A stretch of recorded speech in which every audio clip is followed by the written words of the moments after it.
All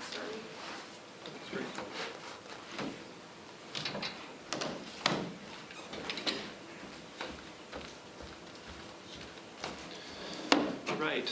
Well, thank you all for joining tonight. This is a special meeting of the board. It's a working session, so it's a public meeting, which simply means that the public can observe if they wish, but it's really our time to talk, spend a little bit more time diving into what my objective is to go back in time a little bit and make sure we all understand kind of how we got to where we're at, be clear on where we're going as a district as we navigate COVID, and also address any and all questions that you have or you've seen maybe on email or social media so that we as a board are better prepared to just respond.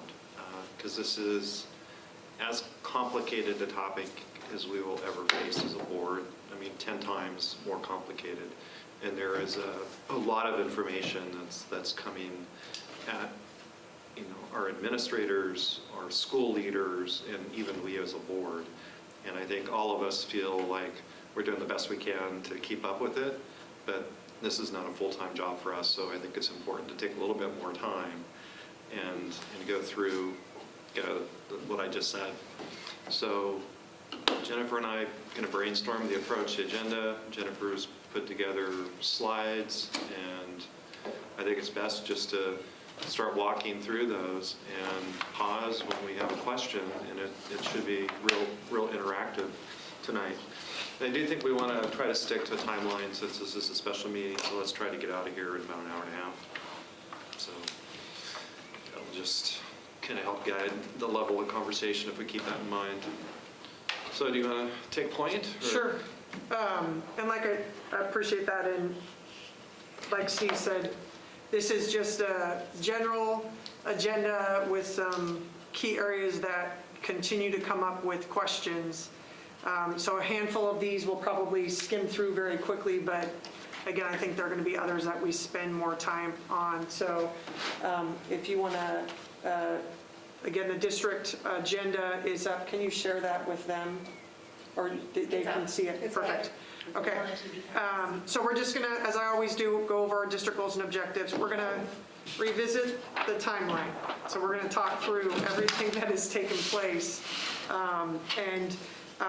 I want to, well, I'll share more about that when we get there. We're going to go through some key guidance and elements of the Ready School Safe Learners. I think the questions that that are continuing to come up. So we've got a key couple areas of those that we would like to walk through. We're going to review our current in-person schedules, our hybrid model, to take a look at that. We've done some high school comparison examples across the region so you can just see the, I'm going to say, diversity of what schedules look like. And we just are giving a high school example. We're not going to go through every single one, but it gives you an idea of what it looks like across our region. And then some other key information, and then obviously questions at the end or as we go through with that piece of it. So again, next slide, as I always do, just grounding us in our 4 strategic goals that, again, I know every day I look at these, every day they're on my board and reminding me of where we continue to do, and this is still a lot of the driving of our decision-making within the school district. So how do we continue the student growth and achievement within the school district so that we have successful students that are school, career, college, and community that are successful in those areas. The second one is family involvement, which I think we are getting better at. I think that has helped us immensely this year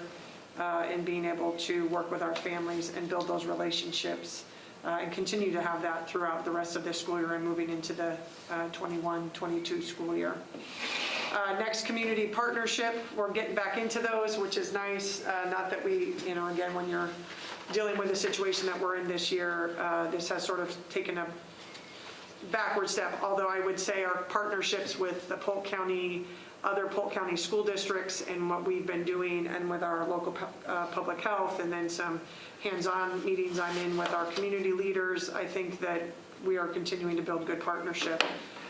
And then lastly, my greatest credit really is the staff leadership and the continuous improvement They have shown this resiliency this year, continuing to learn and grow. And I have been great leaders. Again, doesn't mean our conversations aren't difficult, but have been great leaders as we've gone through this school year. So then the next slide is just to ground us. We are responsible for doing an operational blueprint, and we do have in your binders both the PowerPoint, the thick Ready School Safe Learner, so if you need that as a reference, all of that is in your binder there. But there are really 8 areas that we are responsible for. Say that again? Oh, just the black sheet, is that supposed to, is everybody's that way? Yeah, it's just the front page. Oh, Just the front page. Just missing something? So the operational blueprint is just everything that we are responsible for putting in place. So on the left hand is really what I call the public health side. So that's the public health protocols, our facilities and school operations, what those look like, and then when we have a response to outbreak. And then the right side is really the rest of what we do on our day-to-day, the instructional model, how we've engaged with our family and community, always having equity at the forefront, which I'm very thankful for the board and what we have done as a school district and continuing to keep that at the forefront. And then I think where we have been really successful, and I think I'm seeing, at least with our kids when I'm walking buildings, we have done a really good job on the mental, social, emotional health side with what our students have gone through this year, and then obviously staffing and personnel. So those are the big areas, all the buckets, as I like to say. Most of the Ready School Safe Learner language is 1 through 3, because obviously we were heavy into, what is this going to look like when we need to get into classrooms. So again, a lot of the Ready Schools, a majority of that is that 1 through 3 area. And please stop me at any point. So what I want to be able to do is, let's take this document, and again, we do a lot of sharing in Polk County, so we've handed over a lot of things to the different school districts, Falls City, Perrydale, Dallas, and back and forth.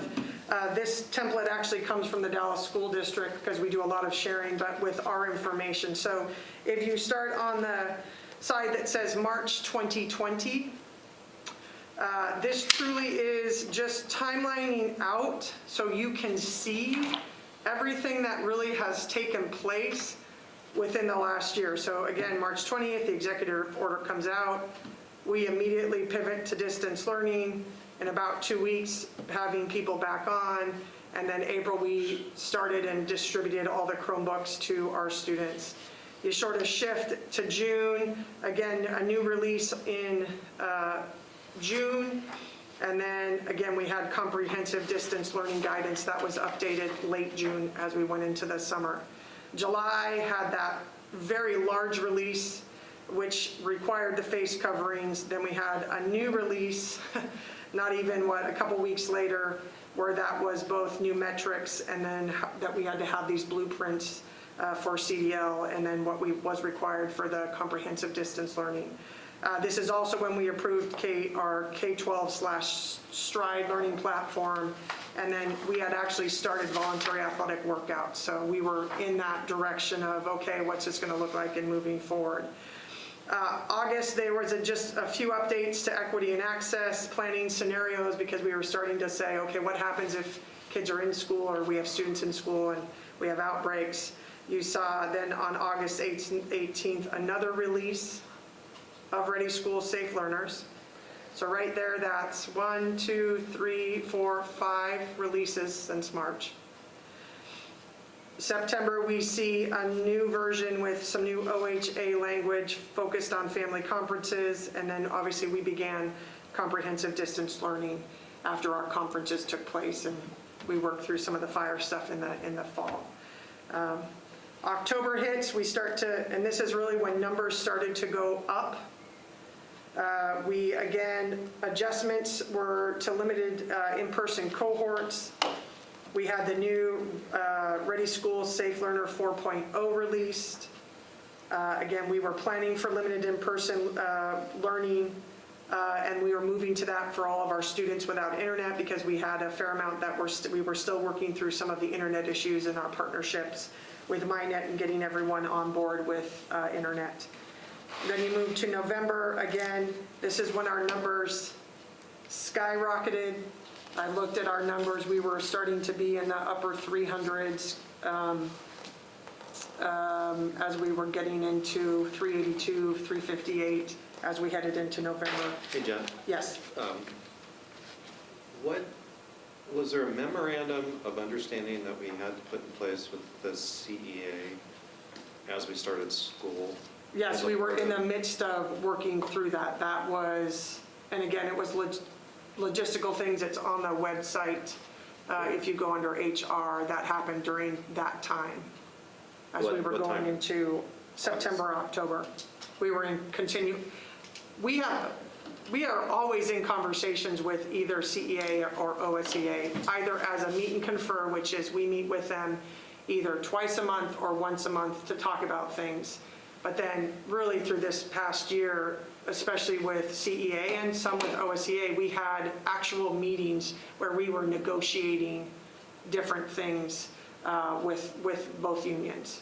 So again. There was a document though. Correct, and it is on the, I believe it is on the website under our HR department. The reason I'm bringing that up, because I think it comes up again later. Yes, we had originally for the CDL, and then there was a different MOU that we started for when we were coming back in person in that hybrid model. So yeah, we were working through two different, with them. I'm just going to the human resource page to make sure that's on there, Emma. It should be under, yeah, it has licensed CDL MOA. Can I ask a question? Sure. I could be completely out to lunch, but this seems like 10 years ago. Doesn't it? Yeah, it does. So in October 2020, adjustments to limited in-person, who did we have in the buildings? We were moving to that. We were moving to that. towards that with the K-5 to get in the, to get them Did we actually have into. them in then? And I'm No, we were in the Okay. process of I'm like, having the model to move them in because we were looking at that early November. Okay. We had started some limited in person at that point, or sometime around there, and then we Like immediately the at-risk stopped. kids or something like that. Correct. That happened early November, and then we were only up for a short period of time, and that's when we started to get in really high numbers. Is that when you had the, not buckets, but there was stuff set up here? Yeah, in the that gym. you walked Yep, through? that was our first cohorts. Okay. We had about 50 students from the 3 elementary schools, really the kids that did not have any internet at all. Yeah.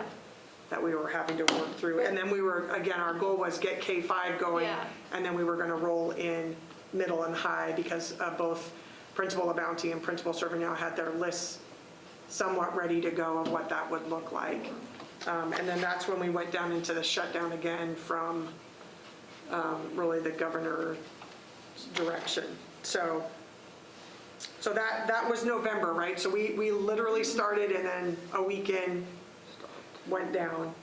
And then December is when we saw the release of 410. Then we saw the day before the holiday or Christmas, we had a new release of 5.1.0, and that moved us to advisory metrics. So the metrics that were in really, let me go back to where it was. The metrics that were added in July were mandatory. When we had the shift in December, they shifted to advisory. But again, being very clear, work with your health department, the normal pieces that I continue to share with all of you. So just in the 10 months, there were 6 adjustments to our Ready School Safe Learners. Plus there are at least, at this point, there were probably 10 supplemental documents that we were also working from. So there were other documents embedded within the Ready School Safe Learners. And I haven't counted the total pages. Someone referenced it the other day that when you put all the Ready School Safe Learners and the supplementals, it's almost 300 pages. So if you flip over, we get to January, another release. Again, the updated advisory metrics. That's when the on-site COVID testing started. So again, we had athletics going. or we're in the process of get those going. So, the high school was the first one to get that on-site testing. All 5 sites have on-site testing materials. Our nurses have been using them.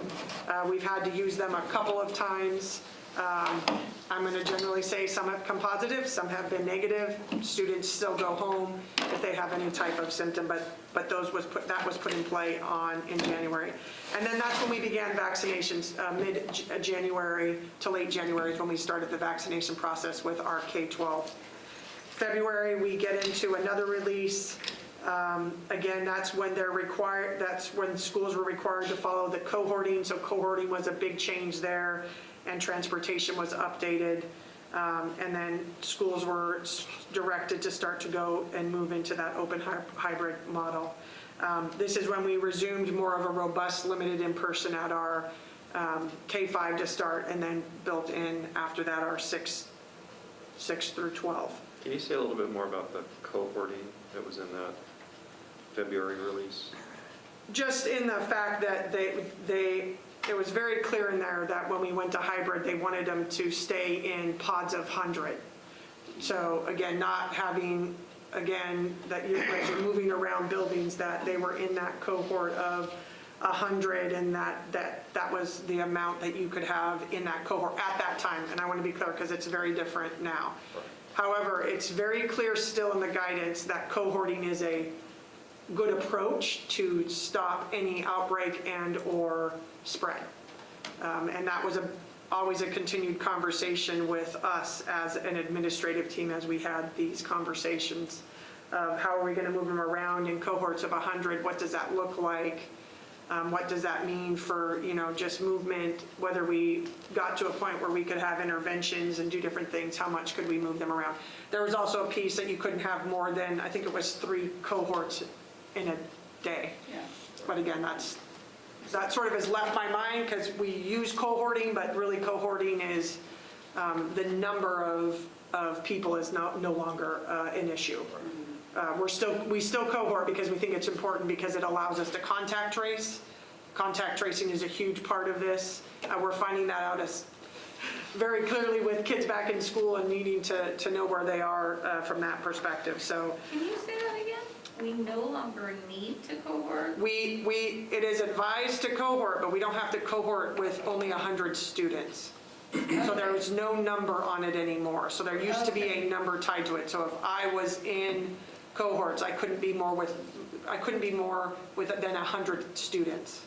Oh, okay. That is really no longer, but in the current guidance, it talks a lot about keeping cohorts because it helps with contact tracing. It just is a really stable way to keep students in the buildings. That drawing you made for me when I saw you last week with the circle. We have it in here. Okay, And I'm going to talk a little bit about even Talmadge, because what I'm going to show you is what I'm going to say is a traditional classroom, but I'm going to talk through what Talmadge has done, because they are sort of between 6, some of their rooms are 6 feet because they have enough space, and others are 3, but So they've done a I've really showed good, that. thoughtful job how to control that. I've showed that to multiple parents. Yeah. And they literally are just like, oh, 6 I feet. get that. Like, again, I want to be clear, like us in Yeah. here right now. Yeah. Should one of us get COVID, the rest of us are fine because we're 6 feet away from each other. But the And masks. Well, again, you guys hear me talk all the time, tools in the toolbox, right? Mask, washing your hands, Distance. limiting your distancing, limiting the number of people that you are in contact with. All of that plays into this. Plus, again, I am vaccinated, so there's that additional tool. The visual is so clear that people get it. Yeah, and I'm going to show you that here in a second. So again, we're sort of in April right now. Hybrid's starting. That's partly why the principals aren't here. Donna and Perry start tomorrow, so they're ready to go. They each have about 60% of their students that are going to be coming back in. We do have federal waivers and different things that are starting to take place. We know that the U.S. Department of Education denied for testing. We are going in the opt-in. There will be ramifications, and I'm going to be public about this because There will be ramifications in Division 22, but again, we are okay as an administrative team, knowing that that's the right thing to do. We need to be focused on learning, not on testing right now. Regulation. Have we had many parents do the opt? I have not checked that number. I'm just sort of giving it a couple weeks, and then I'll touch base with the principals. We have a meeting, I believe, next Monday. So I don't have numbers on those right now, Jan. I don't know if this is the right time to talk about this, but the people are like panicked about our numbers. How high- Panicked about our what? Kind of our numbers in Polk County. How high have we gone up? So, Sorry. no, You'll get to I'm going that. to get to that, because here's what I will tell you. We are opening up tomorrow. Yes. At this point, we aren't going to add anything else because of where our numbers are. But I'll talk more through Okay, that. sorry. Because, yes, it is. I asked Emily a question today, and she answered it in a very funny way, but the data is the data from that perspective. So, again, we're in this right now. We're talking about, and as we shared with you all, that we're gauging what potentially an online academy if we have an interest in that. So we're only a week into that. We've had about a 15% interest, which again, that's not high. So that's going to be, we're going to continue to monitor that. And then general summer guidance was released last week, excuse me. There's no details yet. We have a general idea, and so we're building from that. The good news in the summer school, there was some concern that the legislature was going to say you have to do 6 hours a day, 5 days a week, which we know our staff needs a break. They are exhausted in just their learning and growth, plus everything that they have done. So, they're fatigued. And so we're hoping to have a model where we can get some time with them, but then do some fun enrichment stuff. That's really the focus of the K-8. High school is going to be credit recovery. We're working on a plan with them for high school, through their high school success funding. But again, they're focused on getting the school up and going for tomorrow. So we're not to that process yet. We've done some general outline showing our administrative team here potentially this might be what it looks like, just to give them an idea. But like I said, they're maxed and focused on what's going on in their buildings right now, and we'll continue to work away at summer school. Are we going to talk about the high school schedule as we get into this? Okay. Yep. And then and then just ongoing things that we shared, the amount of meals we've served, athletics continuing, even though we've had some ups and downs with that. Obviously, the play was phenomenal. If you had a chance to see it just from a virtual, they did a phenomenal job with that. So just really proud of all the work. The district equity team continues to, like I said, I smile every time under this mask as we have board meetings, and just the work that is continuing to happen both at a district level and then at the building levels as we move forward. And then you're going to see some fun things. There's Ash Creek, which I shared in the Friday report, did a great community service, and we're going to do some recognition of them at our next board meeting. And then we have kinder registration next Tuesday night at all the buildings. So we're moving forward and starting to do that. Well, I also shared we're working on the calendar to really bring you a draft calendar at our May board meeting, and then the goal is to adopt in June. So we know that there's going to be some continued, it's been shared from the Oregon Department of Ed that we're going to have continued probably in June, and then another in July of the Ready School Safe Learners. So we are not done with that. So I'm going to pause, just questions about timelines of keeping up track with the Ready School Safe Learners and the guidance. For the ongoing, will we be able to add what we talked about before, extensive preparation for full-time return to school in September, with the caveat that it's safe? Yeah, again, our goal is to open up like we said at our, and I thought we made it clear at our last board meeting, that's our goal, again, barring anything from our local health, where they say, you need to shut down, or anything that comes from the governor, or anything that comes from the Oregon Department of Education. But I think that you're seeing vaccines move along. It's opened up now to 16 and older. So again, I think even just looking at that timeline, even for our younger students, that could be summer that opens up. Right. I mean, they're moving very quickly, which I'm very thankful for the federal government and how they have helped to move this along much faster. I was, again, having over 16, and we're in mid-April. I'll be honest, in September as this all started and they were talking about the vaccine, I was very excited that I thought, okay, by the end of May, even if we were here, we would be close. So I'm not saying that we're gonna completely get there, but it is looking very positive to have that tool open to all ages as we head into the summer, and what that might look like for families moving forward. The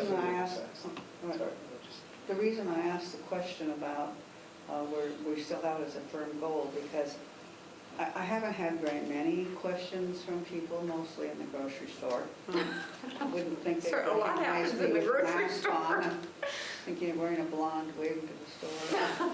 Anyway, that they didn't feel like it was perfectly clear.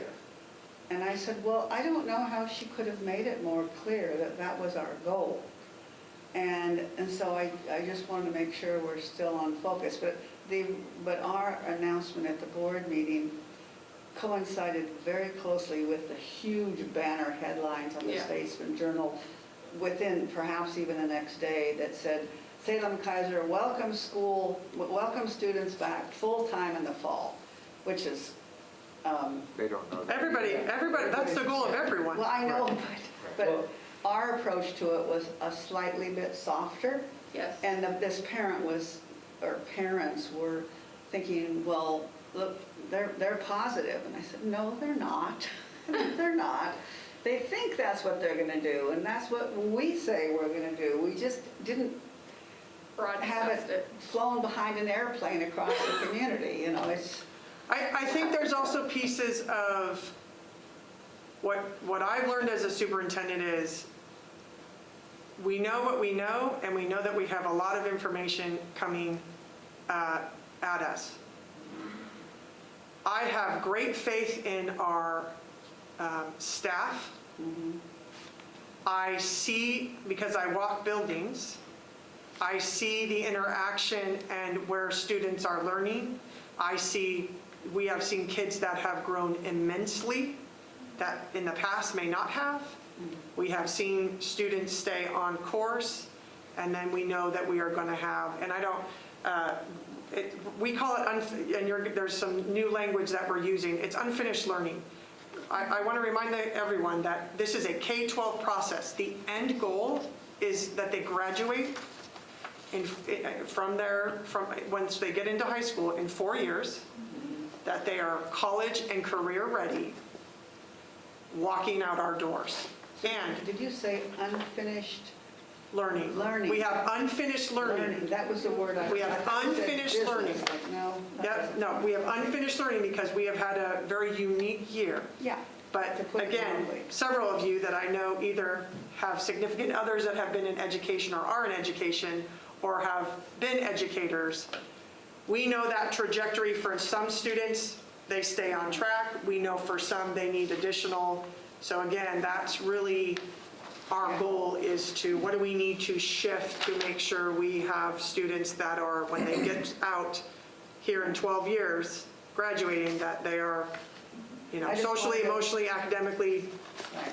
I just wanted to clarify that, especially if there are people listening to this meeting, we are absolutely aiming for full-time in the fall with that one caveat. Correct, and that has been, again, we may not have been saying that, but that has been our goal, because again, as I see, especially as a superintendent, but then in conversations, you're seeing with the vaccines, it's going faster. Okay, we're learning of that the spacing, that if we have an outbreak, it works, so we can keep kids in school. So you're just seeing these little pieces that every day we're taking these steps forward. Because again, as I shared with you all, what I didn't want is this, up and down, in and out. Which I think that's obvious, but to what you're speaking, like language changes every day with all of this. And so it is one of those, ooh, what do I say today? Ooh. And so I'm really glad you guys did this meeting or board review, because it's like every day it literally changes. And then the questions we get every day change just slightly. Correct. Well, I think what Jan's was talking about is, I've gotten a lot of those questions as well, as far as, again, the comparison between us and other districts is always going to be brought up, but the question being, well, this Salem-Kaiser committed to being open in the fall, full-time for all students. Well, we can all commit to do whatever we want, but when it gets to that time, if we can't, then we can't. It's not up to Salem-Kaiser, it's up to the governor in the end. Yeah, and I would say Oregon Health Authority, I think it's the public, Okay, it's a combination of both of those, absolutely. There's people above that have to approve, so, Yes. we could say, yeah, we commit. Well, we commit too. That's my angle, that's what I want as a board director, that's what I'm sure everybody wants. I don't think there's anything wrong with saying that either. Yeah, well, because that's what people want to hear, is that, well, are you committed? If you carefully read that Well, yeah, article, committed. Yeah. that's what they Oh, did, yeah. is they played it as a commitment, but then in the back page, they had the caveats. Yeah. Right. Just like we all know that, so it's just, Well, some people don't. But No, they if just people are read. looking for an excuse to disagree with what you're doing, then they're going to take it the other way. yeah. And, that's what we're dealing with on a daily basis is, well, I heard this, well, I heard that, well, I heard this. Well, that's all really nice, but only half of it's true. And if you'd read the entire article, Right. you would have discovered exactly what Steve just said. But was a huge headline. And then the first part of that article on the front page didn't really go into the end, which was, oh, by the way. Right. Yeah. But it does point out that how you say something in a public environment is important. And so It's if we about language. can say, which I know we can say, that we're committed to using every power that we have to get all of our kids back in physical school this fall, that's taken much differently than we want to get our kids back in school if we can. But that's the goal. I understand, and they're both I the guess same that's my thing. question of what's the difference between goal and committed. It's the The same. language. Oh, The yes. language is different. it's the same thing, though. Yeah, It is the same It is the same thing They're logically. saying it's the same No, thing. it's not. For all of us, Something that have logical brains, it's the same Same thing. thing. But everybody doesn't have a logical brain. Everybody has a And they're- filter that they hear Yeah. things through, and when you But- say if, yeah. we're gonna try to get our kids back to school in the fall, if we can, is way different than we're committed to using all of our resources to get our kids back into school this fall. And there's going to be It's the people same result, who but it's don't two different messages. hear it because parents want their kids to be, it gets skewed in that way. I admit to that with my own children. And I think the word difference, or the difference between goal and commit in this particular situation, I think is gigantic. I can have a goal to lose 10 pounds, and then I can just have an ice cream cone 4 times a day and say, well, it's my goal. But if I'm committed to it, then I'm committed, and I can't have an ice cream. So then I every guess day. for as a board, when have I said we're not committed to it? It isn't the matter. So I want to Yeah, be clear with the yeah, community. you've never I said guess that. I'm asking, No, we've never when said have that. I ever said that we are not committed to this? You have never said Okay. that. My point is that I think that we need to be more careful with our word choice, and I don't mean we in the plural as in you, I mean all of us, that we are committed to opening in the fall, which I think is a completely different message than our goal, especially after that headline from Salem Kaiser. So more to that with what you said, and I will be fast. When you said, when have I not committed? I hear that, but how have we actually said, and have we said the word committed? Well, I think Jennifer probably said it at some point. Yeah, she has, but I mean, it's does not the like, public?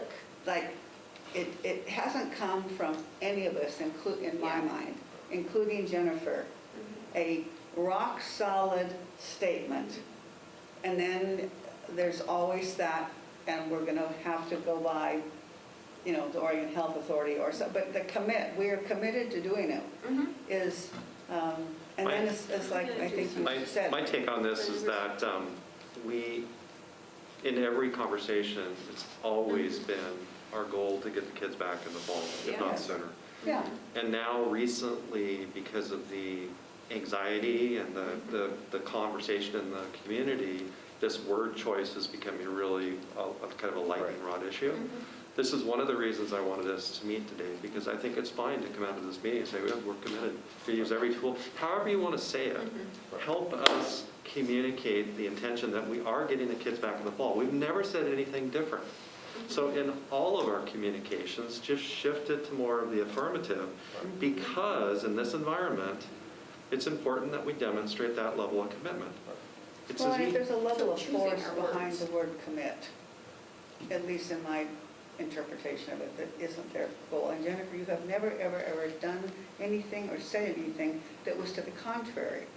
But as Don was saying, it can be really misinterpreted by people.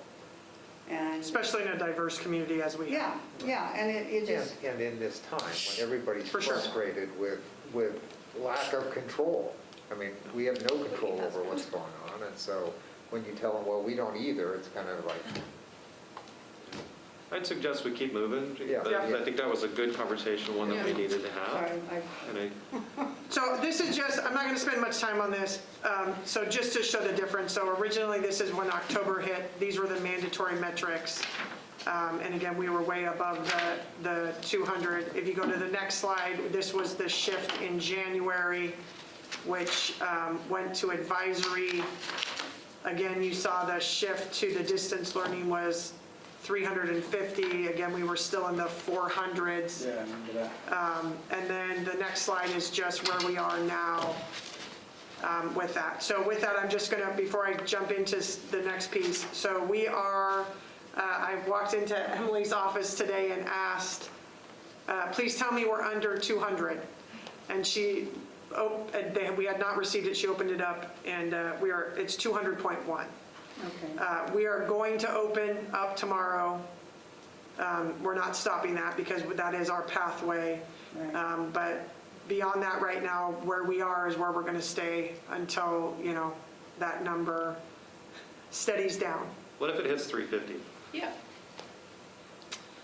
We're going to stay open. I think if it starts to hit 350, again, I think it depends on what happens in the schools. Yep. Right. So again, a lot of, the elementaries are 6 feet apart, so they're, again, the little bits that we've had of cases, it has only affected one student. Obviously, we know for both the middle school and the high school. Again, the high school is mostly at 6 feet, so is the middle school, but there are a couple of areas where they are under that. But again, they've done some really good in their setup of their spaces, just to try and. I've walked at the buildings twice now, and I almost think that they're like, I thought they were great before. It's like they got even better at it. Yeah, It's unbelievable to see it all happening. yeah. Yep, they've done a really good job on the safety and just how we're going to do this. And tomorrow's a big day. I mean, Yeah. big day for getting back to, like we said, getting into the building and learning to do that consistently so we can have it all. Because some of these, again, I hope I'm wrong, but I also know that some of these tools that we're using right now, face masks, those types of things, the distancing, I don't know that all of it will go away in the fall. So I think that's going to be part of the conversation. I'm going to ask another question that's related slightly, and I hope it doesn't take up too much time. But Darcy has continually impressed me with how often she's in schools. And I wonder if the rest of us, especially with us opening the high school this week, if it wouldn't be showing a sign of support, being able to do the political aspect, and I mean that in a positive way, of gathering ideas from people, you know, getting a closer picture.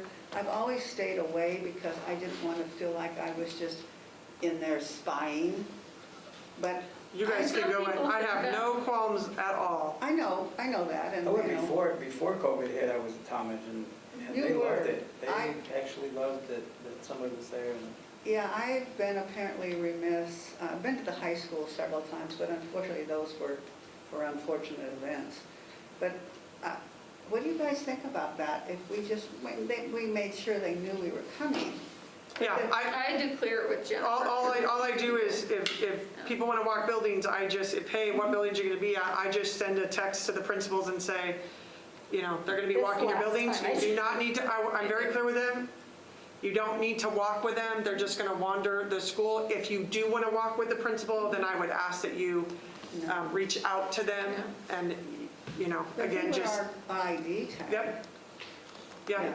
I think it's a great time to visit the I schools. even made some like phone calls to like teachers, staff, students, and that was just me because I was getting pressure, like, I'm gonna go against you type situation. And Jennifer, I think she said that she got some phone calls like, why is a board member calling me? What should I do? Yeah. And it was really just to check on them. Well, I think it's a lovely idea, and that if we did it more as every single one of us, I don't mean every day, but I'm thinking once a week might not be a bad idea. And you could divide it up by, if you just wanted a school for a period of time.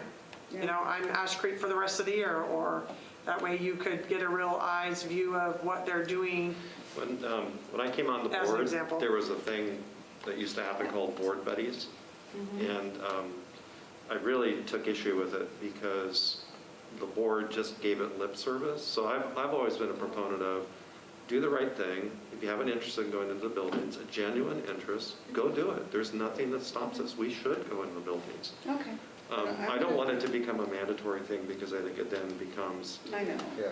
inauthentic. But That's if what it we're fits doing. in our schedules and it's something we want to do, Yeah. I think this would be a very good time to walk in and offer a lot of praise and, I think it's a great idea. affirmation.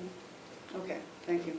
Yeah, what I would ask is, you know, just let me know, or if Yeah. anything, if you want to email the principal and then CC me on it, please hear this. We have open communication with them. I tell them I'm okay with board members walking through buildings. Again, I have a good relationship with administration. Doesn't mean that we're not always in agreement, just like I have a good relationship with all of you as we work through hard things. If we're all have eyes and ears, it helps us just to, A, from a visibility standpoint, but B, you get to really see the amazing things that we're building. Yeah. So could you, And teachers are excited and they want to show you stuff. It's awesome. It's so cool. I miss it. So would you be willing to send a quick email to the principal saying, Yep. hey, expect board members that I want will to do show that. their support? Yep. And I will definitely do that. all right. Yep, Thank you. I can do that to them. I got to read to a classroom last Thursday, and I just went in, read a book. She goes, do you want to read?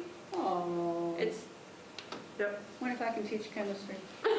like There's a bunch of tutor my great- So, son. yeah, Can you tutor my son? So we're I about can teach half, chemistry. Yeah. we're about halfway through our time. yeah. Yes. The next couple I'm going to go through pretty quickly.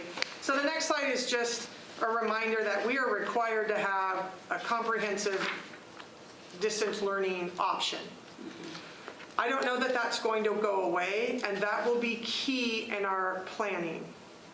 So again, that's part of the reason that we have asked the question out with to gauge the online, because we don't know that the Ready School Safe Learners guidance will change that, will eliminate the comprehensive distance learning. If it doesn't, it's that's partly why we're gathering that information right now, to see how many people would want to be in that environment still. So again, I think that's just, I put that there as just a reminder. The next one is just again, a critical, some of the things we've already talked about of just sort of here's what keeps us stable in our practices for reducing the spread. So again, a lot of what we've talked about, how we quarantine, regular disinfectant, airflow, ventilation, those types of things. So again, just that reminder there. And then the next one is, I think, where we as a administrative team in our continued conversations with trying to be stable.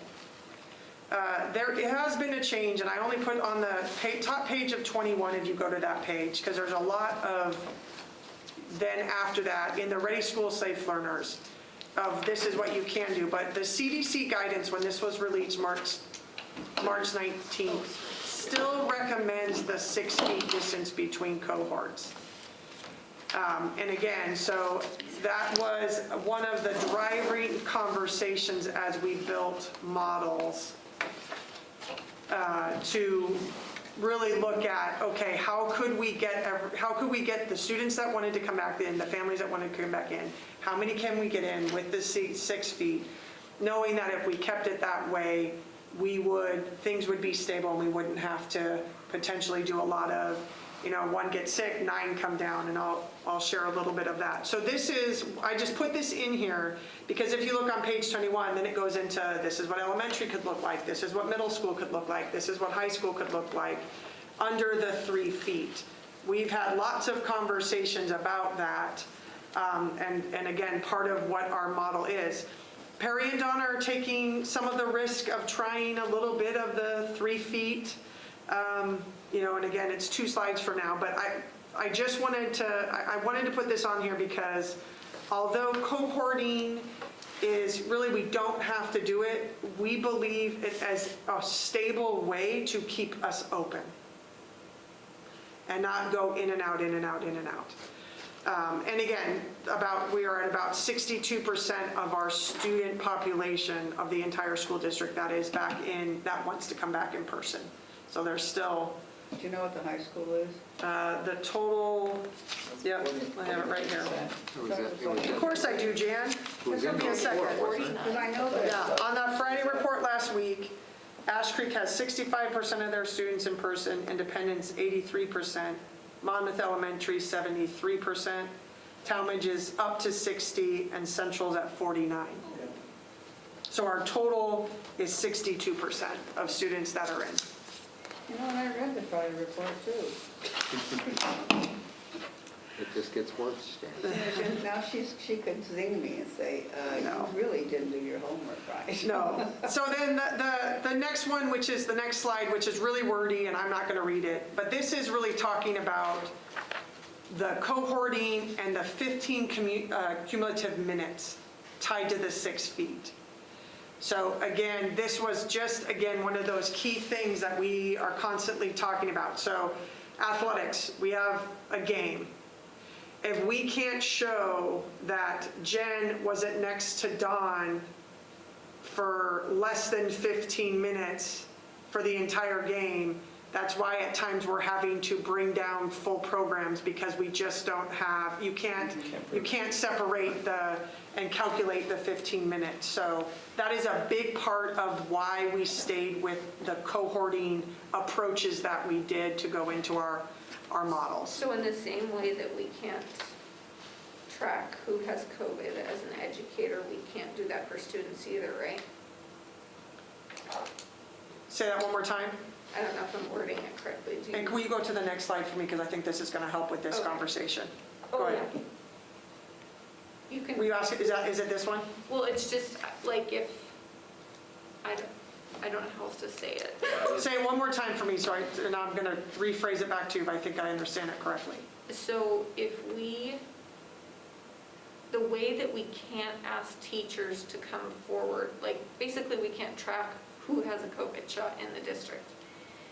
And we can't do that with students either, correct? Not yet, because it's not required.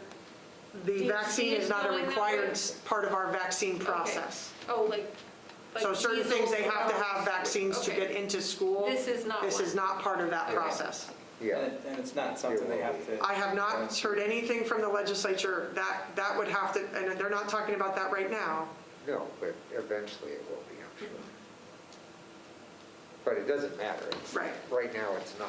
But And so we don't know who's been vaccinated, but it doesn't really matter if you can say that I have never been closer than 6 feet to Jan, and she came down with I'm just COVID, I don't have to curious, like- quarantine.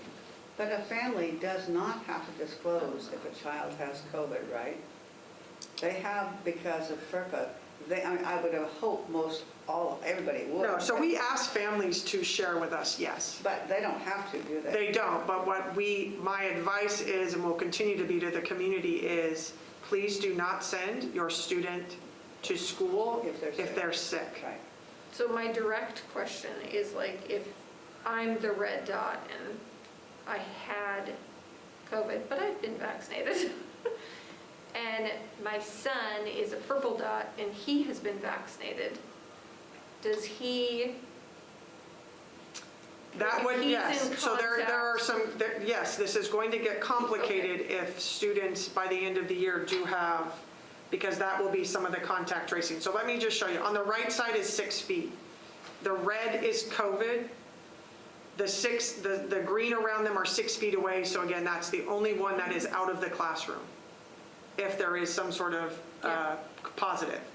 If you go to the right with the 3 feet, and again, this is a traditional classroom. Now, our classrooms don't look desks and rows anymore.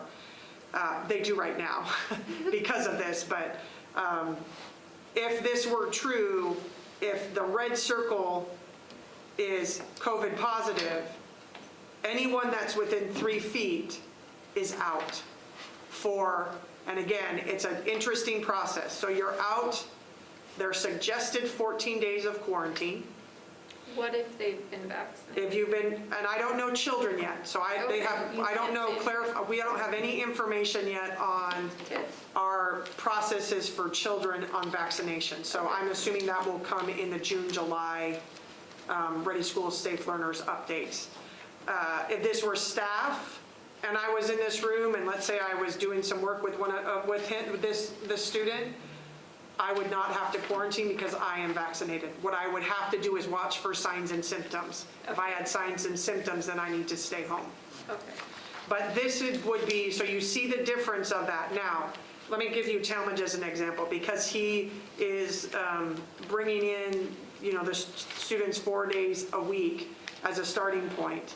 When they do because they have done a couple where they just don't have enough space to do the 6 feet. So what they've done instead is they've done them in pods of 3. So these 3 are about 3.5, 4 feet apart in this pod. The next pod is 6 feet away. So to some degree, you'd only have 3. There is some spots where it might be, okay, they're 4 feet away, but instead of having, 9, 10? 9 students, potentially the most we might have is 6. So they've done a really good job of podding, that's the best way I describe it. Potting the pod. Potting the pods, Yeah. right? Like here's a pod in here for what's the whole classroom. So the principals have been really thoughtful.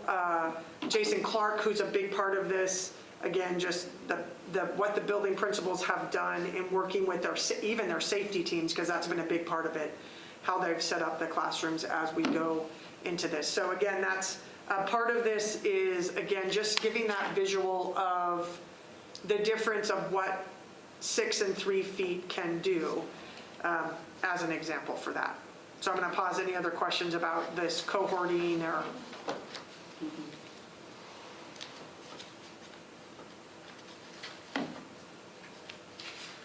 So the next one I think is where the bulk of the rest of our conversation is. This is the definition of teacher-facilitated learning.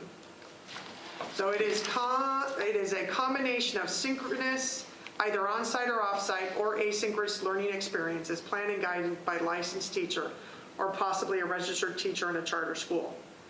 So again, that's really the key definition there.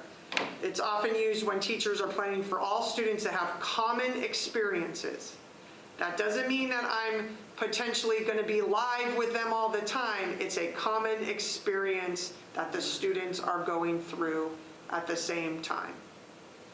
Again, specific to a learning target. And again, they can do that learning accomplishments asynchronously through the learning management systems, which again, we've been using. Teacher-produced videos or learning packets, each being structured to create strong learning progression. So again, that's the definition of teacher-facilitated learning. So it's both synchronous and asynchronous. If you go to the next slide, that is just the next definition of what synchronous and asynchronous looks like. So asynchronous is learning that occurs in a elapsed time between two or more people. You know, synchronous is where everybody's participating in the same time in the same space. Will this be posted online? Mm-hmm. Okay. Yep. For public, or what, did we get it? 'Cause we got it. Well, I just feel like it would be really Yeah. clear for Yeah. public. Yeah, we're gonna put this. We're gonna post all of this That'd be, live. I think, really helpful to people. So then the next slide is just a breakdown of the actual teacher-facilitated learning hours, K through 12. So again, this is on page 63 and 64 of Ready School Safe Learners. Okay, so again, 11 hours and 40 minutes per week, K3, 4 to 8, 12 hours, 30 minutes, 9 to 11, 14 hours, 10 minutes, and 12th grade, 13 hours, 45 minutes. Is the high school the only group that is helping clean? No, so everybody in some form or fashion is helping to clean. Yeah. Everybody's on deck for some of those pieces. Are they losing time helping to clean? We have to spend time as they transition to clean rooms. But again, I think we have to teach the process, and once we teach the process, it'll get, as we do in any of our schools, the expectations that we present, and you know, they'll go in, wipe a desk down, and sit down, and get to work. But that is a process that we're having in all of our schools. I mean, I've watched even elementary kids take out a wipe in their backpack and wipe down their desk. You know, again, it's just, we've told kids, if you need to wipe down your desk 4 times, wipe down your desk 4 times. We want students to feel comfortable. Yeah. You need to go use the hand sanitizer because you felt too close to another student or you bumped them, go use the hand sanitizer. Yeah. We want to make sure that kids feel comfortable using those tools. Kids have done, I mean, to watch kindergartners go to the space to take a mask break, pull their mask down, take a couple deep breaths, put their mask back on, and then re-enter into class, right? We are teaching kids new skills, but the teachers and our support staff have done an excellent job of really setting and modeling those ways. Absolutely. So, but it's not a set aside 15 minutes per class beginning.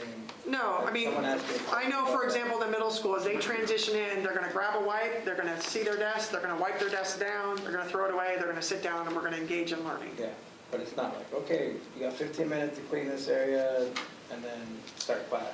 Not that has been conveyed to me, and I do not, knowing our principals, they would not do anything like that.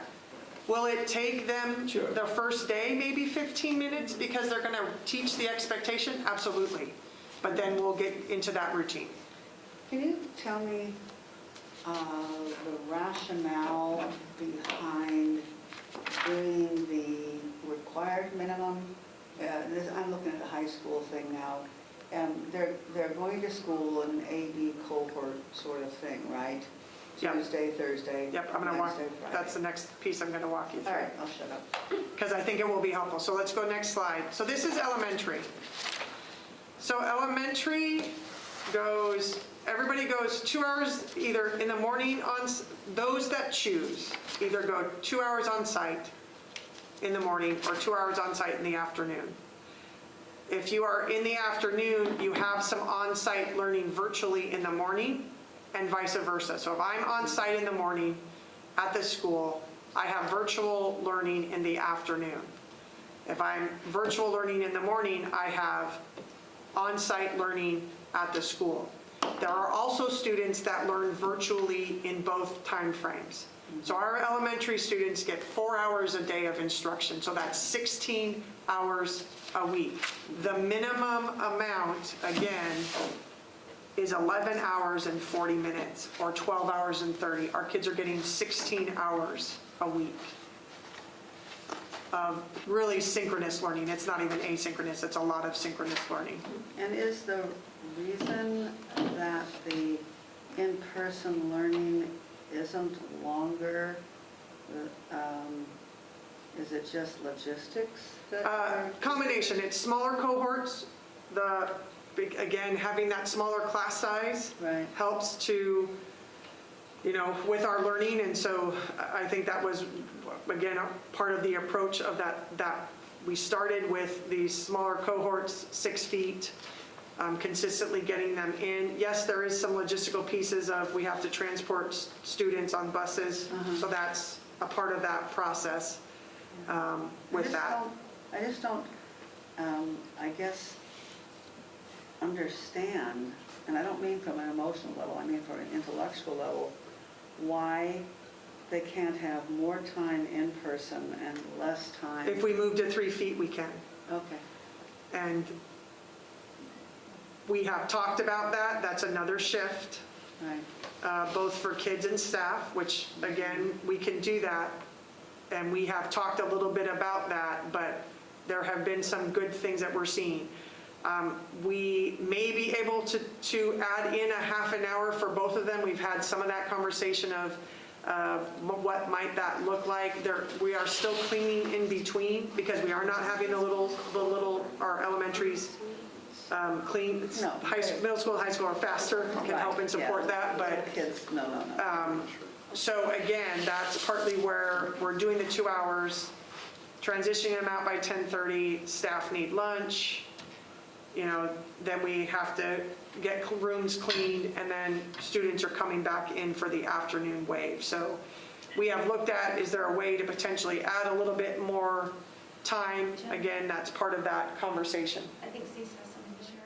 Yeah, and as a reminder, our bus routes take a couple of hours and we don't have enough buses to be bringing afternoon in while we're taking morning home. So any lengthening of the school day for especially the K, if they were there for 4 hours, we'd have to start buses 2 hours earlier in the morning or, and go 2 hours later in the afternoon. So there's that as well.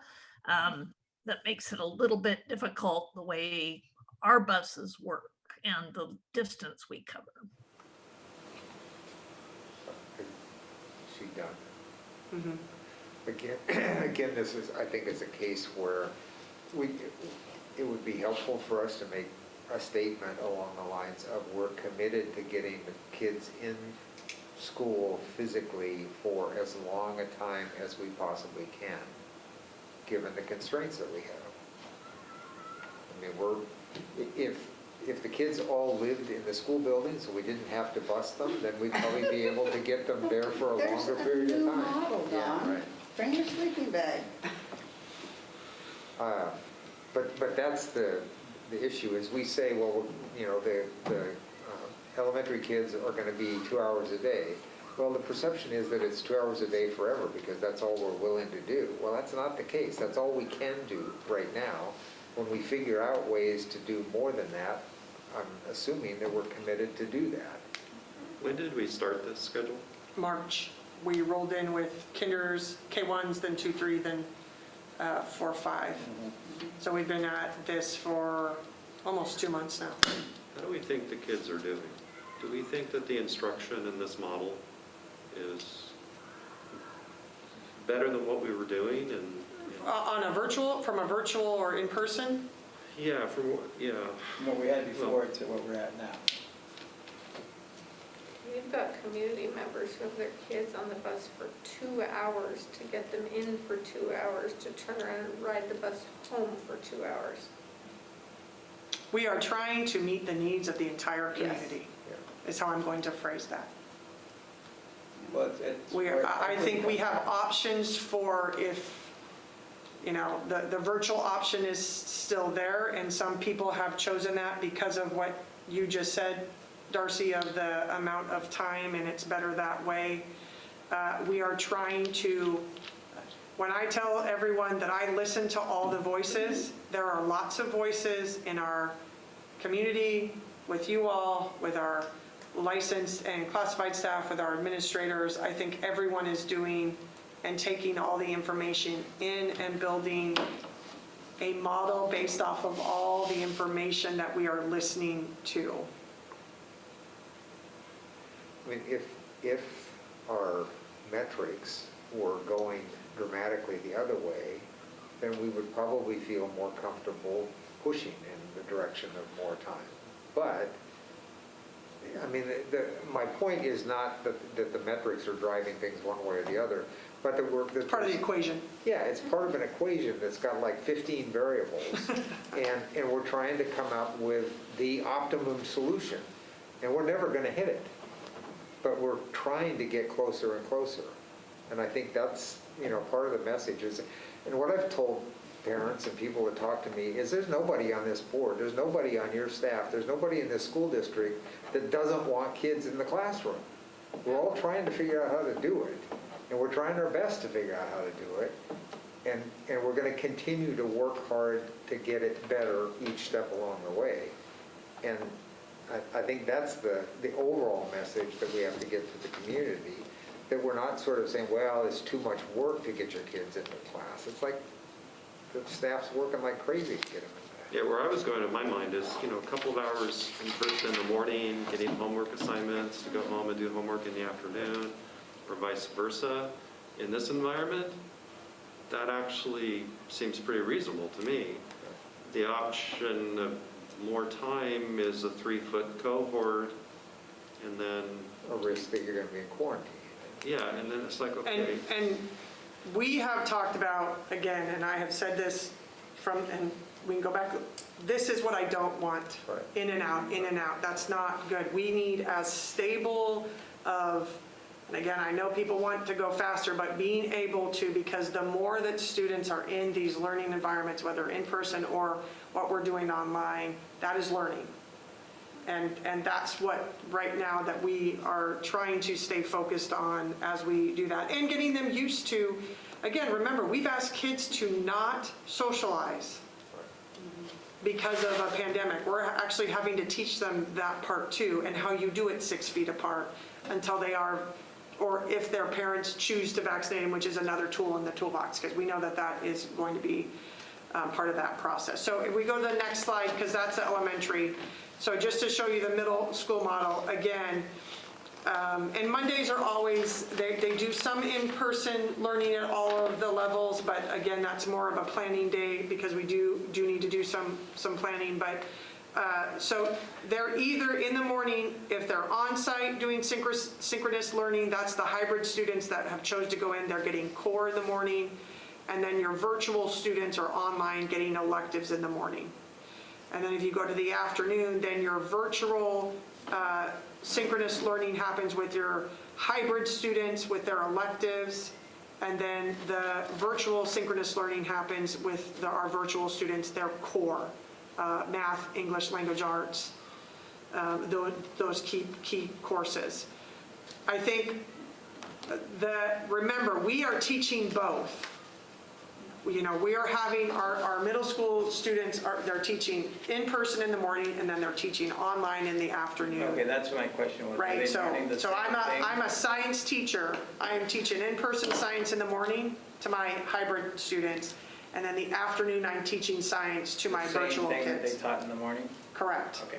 So who's teaching the kids that are in the afternoon and in person? Is the assumption we have 2 teachers in every subject, basically? No, so they built a model so that all the hybrids go in the morning, Okay, gotcha. and all the virtuals go with their teachers in the afternoon, and then the electives are virtual. So any elective, both, whether you're hybrid or virtual online, you're on all day.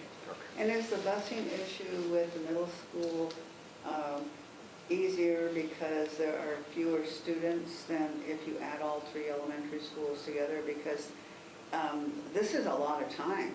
I mean, I love this model, given the horrible situation that we're in. So. There's no PM cohort, though. Correct. There's no Right. PM, it's No only PM. hybrid in the Yeah. morning. And we Yeah. did a little bit of that because high school's hybrid in the afternoon, so it gives us a little bit more flexibility with transportation, and C's can Yeah. add in here where she wants. But I think the one thing that we made a decision with transportation, so normally when we do buses, we mix. Yes. Because of what we were working through, there are designated buses for schools. So again, that was just the strategy that we felt that wouldn't split, if we were to have something happen on a bus, Right. and there are a fair amount of kids that would go down, it's not spreading into 3 schools, as an example, if our old model of transportation. So that was a shift that we chose to make. It has helped us, but again, as C says, our routes, some of our routes are an hour 15. No, I know, I've ridden them. Yeah, so that's a little bit of the scenario. It's not so much the in-town, it's the out-of-town and grabbing all of our students to get them in a safe way. So again, you can see they go, when I calculate the middle school, they're about 20 to 22 hours a week. I think the minimum's 14, 30. And that's cumulative, that's all. Cumulative through the week, yep. Hybrid. Yep. And- Virtual or hybrid. Virtual has a little bit of less time, and here's why. Hybrid has transition, so we will transition from one classroom to another, so we can't count that as time. Right. So you'll see in the morning, that's like, hey, that's a few more, really, I think it's about a half an hour. Yeah. Well, that's transition time. Right. So again, it's pretty equitable, yep, whether you're a hybrid student or whether you are a virtual student. So that's the middle school model. And then the next model is the high school, trying to keep some consistency, because again, having an online continued approach, should we have any issues, we can quickly shift to that CDL model. There have been some successes in that online type of synchronous approach. So the high school has kept that direct instruction in the morning, Tuesday through Friday. And then they have office hours or their advisory class. So office hours are 2 days a week and advisory class is 3 days a week.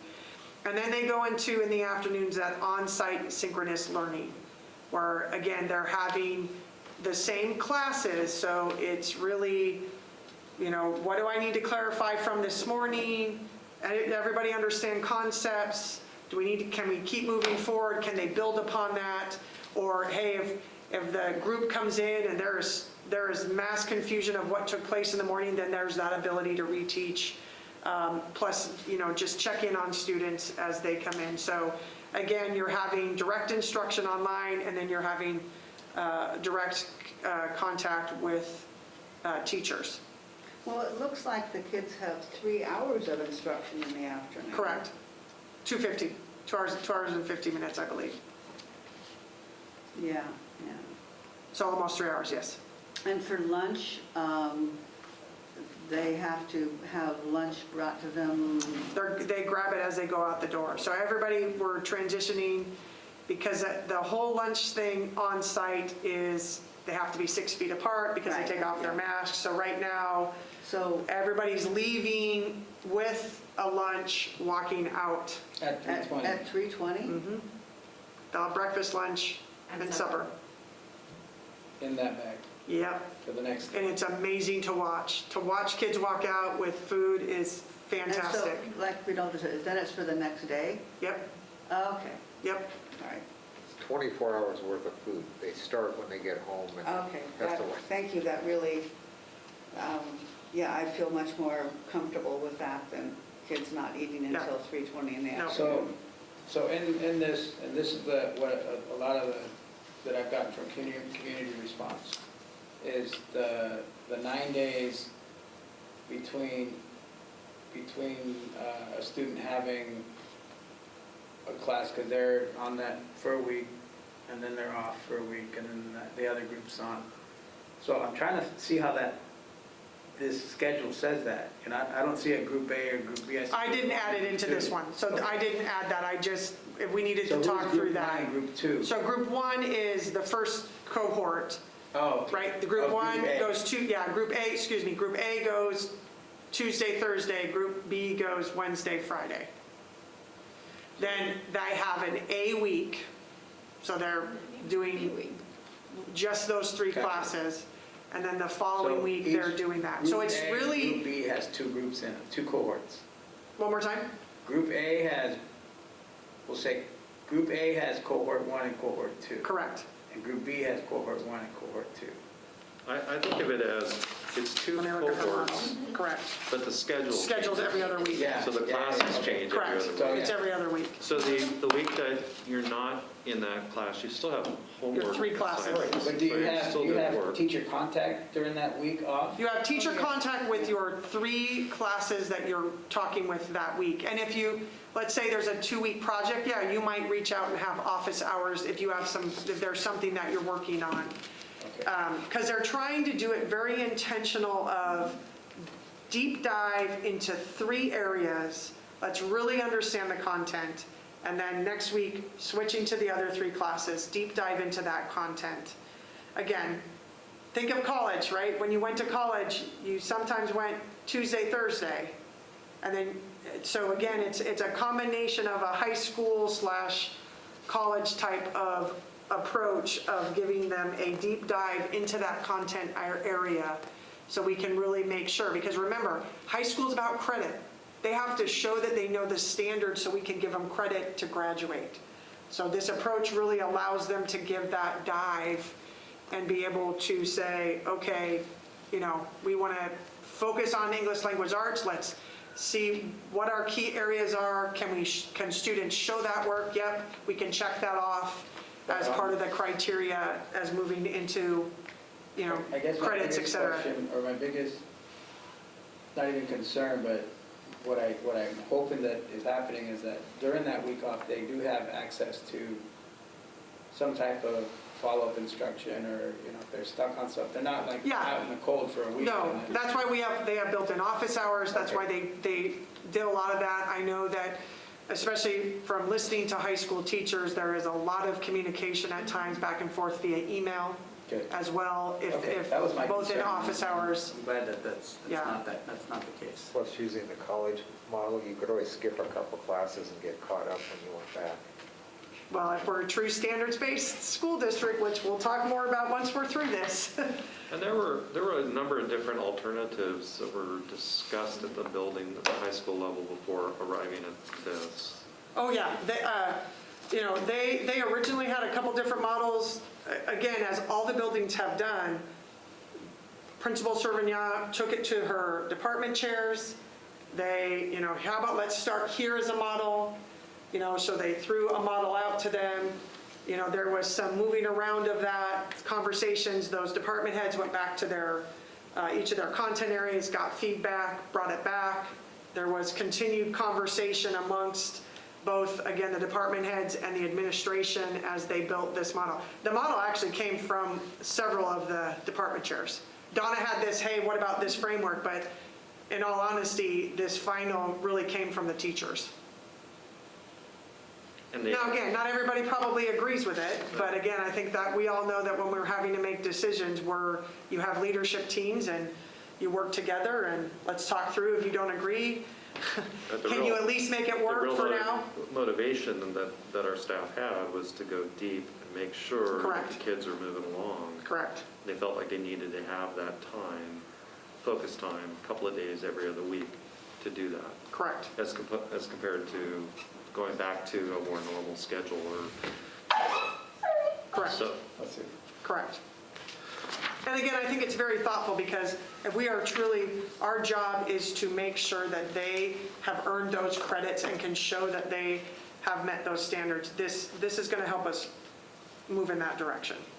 Can you clarify for community or all to hear, when kids choose hybrid, they will have their homework in the morning, and then in the afternoon. What do you mean, so let me stop you there. Homework, they're going to have direct instruction with their teachers in the morning. Yes, so online. Yep, So when they get into the building, will there be additional work that is handed out? Because it is across the board, like, it's everywhere, nobody knows what's going on. I had a conversation with you, so I get it, but like, it needs to be clearly defined. Will they be getting additional work when they get into the building? I think it depends. I think you're going to have teachers that are going to check for understanding, do some type of formative assessment. Hey, let's talk about what we learned this morning. What clarifying questions do we have? I think all of that is going to be, remember, teacher's job is to meet Yes. kids where they're at. Yes. So it could be this group is needing a little bit more support. This group in that cohort's moving forward. Okay. Again, we call that differentiated instruction because we have kids at different levels. I So think there's- there will be parts of that where there could be a quick, hey, I'm going to quickly go over the top 3 things in 5 minutes of what we discussed this morning. What clarifying questions do you have? And again, that varies from teacher to teacher. Again, based off of the standards they're teaching and potentially what project they might have going with the students. Because again, that's just part of that learning process. Again, English arts looks different than science and how we do that type of approaches. But yes, that's the goal, is that there is continued content. And again, if we can move forward, or if we need to go over things again, or if there could be a day that, you know what, we're just working on the project, so here's some extra time, take time to get the project, what questions do you have, work in groups, critical feedback to each other. So students who choose to stay online, will they be required to get that extra homework or assignments from the second half of the day if they go hybrid, as opposed to staying online? No, so it's a little bit, they do more independent assignments. So there's a big difference. Okay. So if you chose to stay more in that comprehensive, you're going to get the instruction in the morning. Okay. Here's what you need by the end. Okay. And that is independent work. Okay. That's more asynchronous time that they would have in that environment. Okay. Then there's a third model that's just, here's the lessons, you're on your own. Yeah. You're working all day independently. Yeah, absolutely. And a lot of kids can be very successful doing that. Yeah. Thank you for clarifying. Yeah. You know, I can't think of a different model with all of the restrictions that we have, but I really don't like that gap week. I understand why we have to do it, but to deeply study a subject for 4 days and then take a week doing what? Just the regular homework for all the classes? No. So they're doing, no. So let me clarify. Yeah, I don't think everybody A week gets is it yet. periods 1 through 3. Right, B week is periods 4 through 6. right. So A week I'm doing, and I'm going to make this up, A week I'm doing English language arts, science, and math. Right. B week I'm doing history, music. What class am I missing? But, okay, so you do get to be in school every single Absolutely. week. Yeah. Absolutely. Right. It's just a matter that you have Okay. a science class and then you might go for a week and a half before you have that science class again. But we're And going then to one depth into a you. dark cave. Yeah. Yeah, but they have access to help. Correct. During that. Correct. If And they they need, have correct. work to do. So, yeah, I feel If like. they, correct, Yeah. correct. That- The high thank school- you, Thank you. You're welcome. Thank you, because I had a parent almost, I don't know, eviscerate me, because I can't have my kid out of school a full week. This is not going to work. And I didn't quite No. understand this model. So this, now for people that say, why is my kid going to have to miss a full week of school? Well, they're not. No. All right, perfect. They may not have periods 1 through 3, they're going to have 4 It's through fine. 6. They Yeah. still have to go to school 4 days a Correct. week. Yes, absolutely. All right. Yep. And again, we are also giving the public grace because we know these are complicated things that are not the normal schedule. Oh, yeah. And I think our principals have done a phenomenal job with their videos and their communication, but we also know there's been so much communication from us. Yeah. It's a lot. I mean, we're sharing a lot of communication, and Overload. it can be overload. Well, it's a good thing the kids are a lot smarter than us because they know what's going on. Isn't They that don't. the truth? So the next one, and I'm going to give Steve credit, he really gathered some information to just show the comparisons of each of the schools around us. So you can see this first one is just a return to in-person, sort of the start date of what they're doing, you know, sort of what's that time frame and the number of days per week that they're going. So again, Corvallis doesn't start till May 3rd. They're going 4 days a week, Monday, Tuesday, Thursday, Friday. Albany, again, started April 12th, going 4 days a week, Monday, Tuesday, Thursday, Friday. Shorter schedule, if you notice. Yeah, 8:05 to 12:50. I'll jump down to Dallas. They start April 20th today, 12:15 to 3:25, 2 days a week. And then, When I did this, I mean, it was amazing how different every district is from every possible way you look at it. And the key takeaways are those, you know, four of our schools in our district are doing the 2 days a week, just like we are. Corvallis, Lebanon, and Albany are going to 4 days a week. Shortened days, shortened numbers of periods. I don't know exactly how they're doing the periods. And then the hybrid kids, the distance kids, it's very confusing when Let me you try go to to the next figure out slide what they're for me. doing with them. It looks like they're kind of left to their own devices a little bit more than what we're doing. More independent, just if you're going Okay. to remain virtual, you're going to be mostly independent. But they have an online academy though. correct, Albany does, Corvallis does, Salem does. And is North Salem able to do the full day of class, almost a full day of class, the 2 days per week? Yeah, that's the schedule. I know that a couple of teachers in Kaiser that are doing, the kids actually only go to school 2 days a week. Yeah. And then they are. Yeah, so one of the big conversations that we've had, or the administrators, and again, a lot of this is when I would sit in rooms with them, like we have phenomenal instructional leaders in our 5 principals and the assistant principals that support them and their deans. And so again, as the superintendent, you have to trust them as we have these hard conversations. One of the things that was very clear is, can we still have instruction 4 days a week in some form or fashion with our students? That's what we did. Yes, some of it is virtual versus in person, but that was one of the key pieces. They kept saying the relationships we built online, how we continue to do those, that was a big part of some of the decision making, not all of it, but can we at least 4 days a week see our students every day in some form or fashion? Because that's not happening at some school districts. That was a core value in my opinion, listening to the building principals and how they built that with their staffs. Because they know that relationship is going to be as important coming in and then heading into next year as we continue to move So I forward. just want to make sure I understand this. Our kids, our high school kids, go to school 4 days a week, period. All the ones that signed up for in-person learning. It's just that every other week there are different subjects. Correct. And then in the afternoons, they only go twice a week in person. So 4 days a week virtually in the morning. If I'm cohort A, I only go Tuesday, and I might be using cohort 1. I don't know the right, let me make sure. It's Group okay. 1. If I'm group 1, I go Tuesday and Thursday. Okay. If I'm group 2, I go Wednesday and Friday for in-person instruction.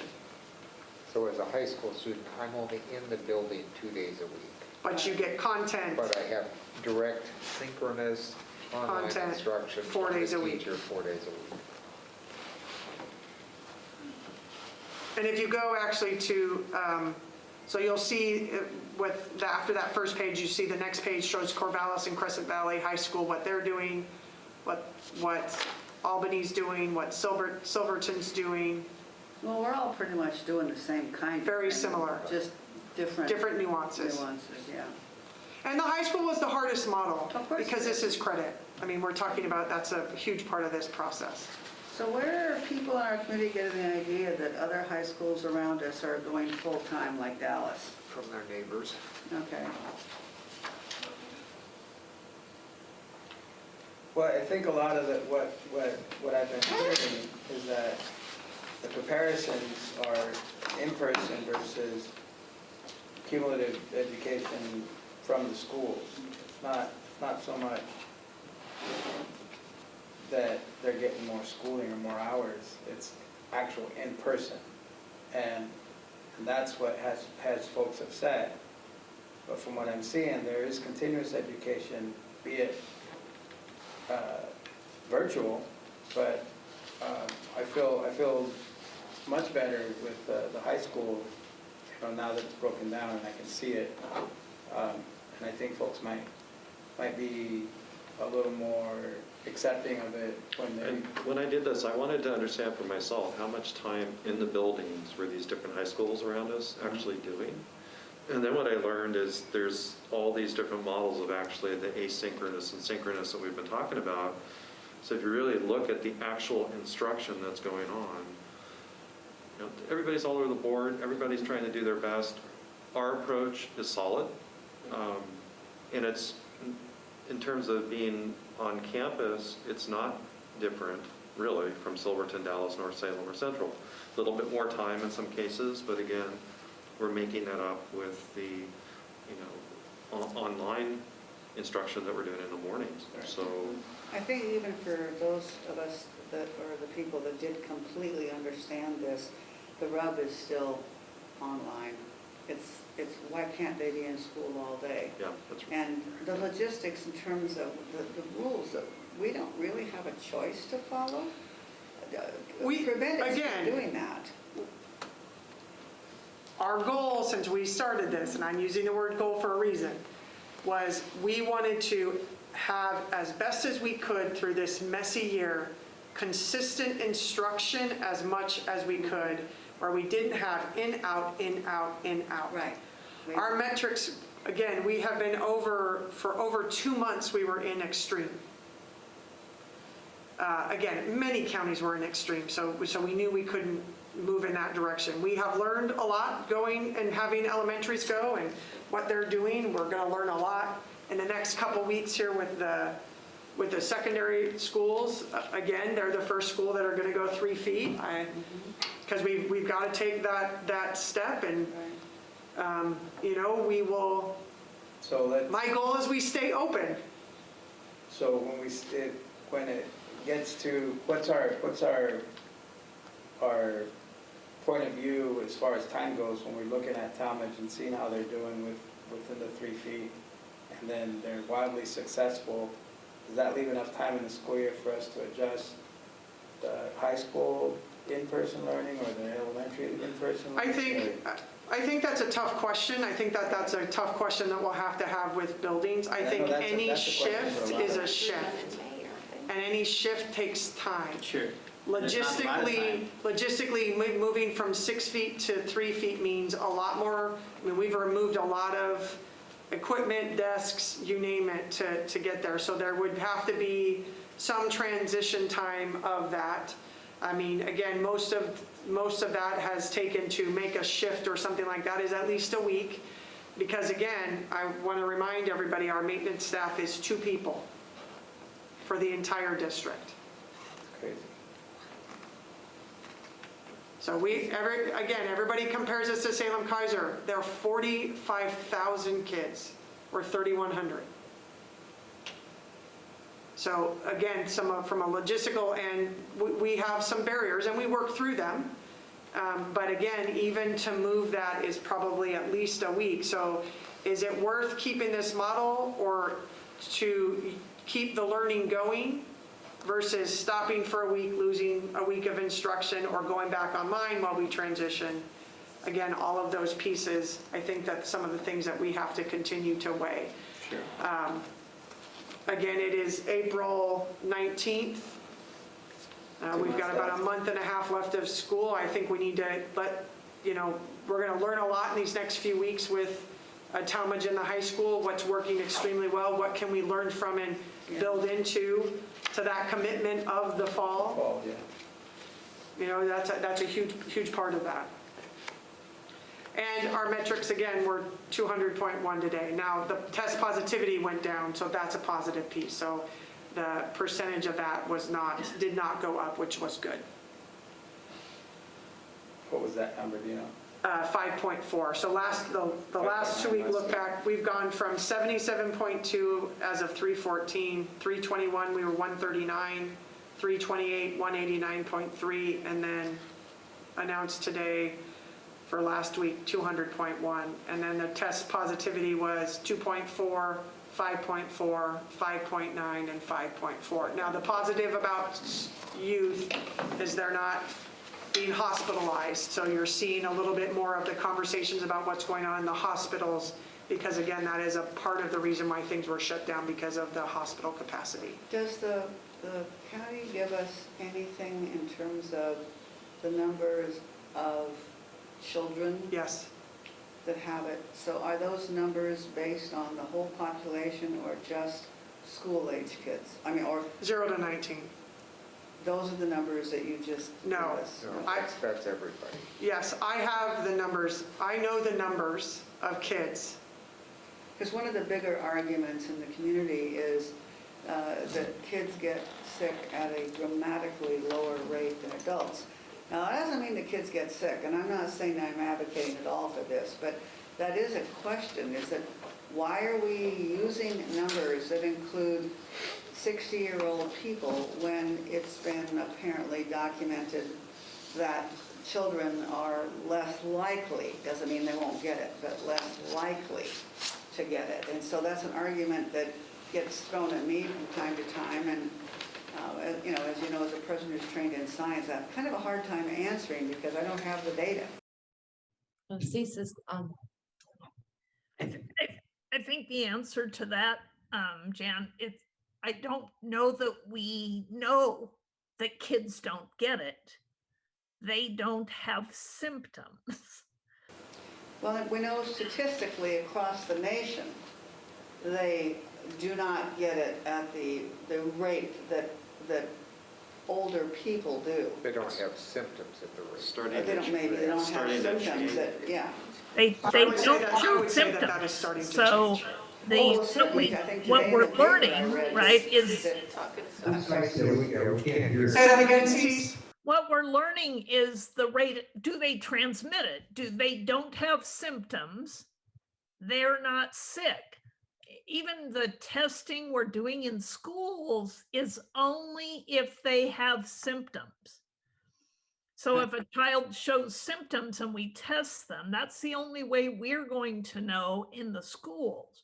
So it's a little bit misleading to say kids don't get it.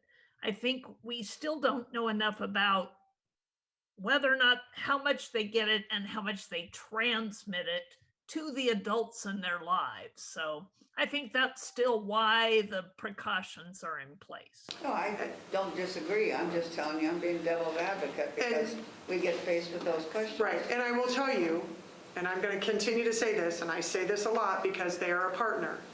The health department is a partner to help give me information as a superintendent to help guide our decision-making in the school district. And in my conversations with the health department, there is a little bit of a rise. And I'm not going to go into any more details of that because every time I bring up the health department, Gotcha.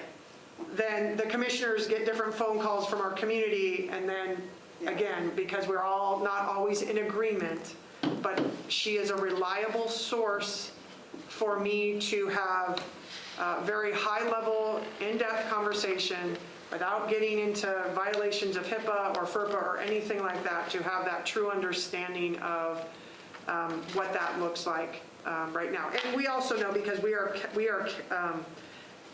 calculated, and we started it after the Monday after spring break, the total number of students that have tested positive and or are quarantined right now, and we're at 28. And please don't think I'm not being contrary.